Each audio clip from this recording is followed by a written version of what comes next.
So the first thing we're going to do is cover the wound with a non-stick pad, just to kind of have it covered. And this is not going to stick. Our gauze will stick to a wound. This won't stick to the wound, so we're not going to cause any damage when we remove our bandage. And as we can see, it's higher up on the leg, and we may be tempted just simply to wrap around the top of his leg. The problem with that is it's kind of like an elastic band around your wrist. What we'll see is circulation compromised to his toes, and we will get toe swelling. So anytime we're bandaging a limb, we always start at the bottom. We're going to wrap the toes every time, regardless of how high it is. So in his case, we're going to wrap around his toes first. And we're just rolling on. Obviously, if there's a lot of bleeding there, we want to apply a little bit of pressure around the wound, but we don't want to wrap this so tight as to occlude normal circulation to the area. So we're just kind of rolling on. Roll over that. Make sure our wound is well covered before we stop.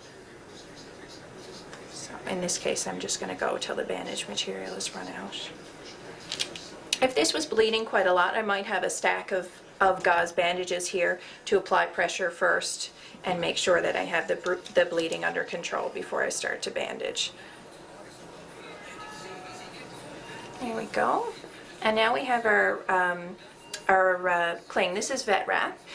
It sticks to itself quite nicely. It's great for bandaging. And we, again, always start at the toes. This does have a lot of elasticity to it, so we have to be really careful when we're wrapping not to wrap too tight.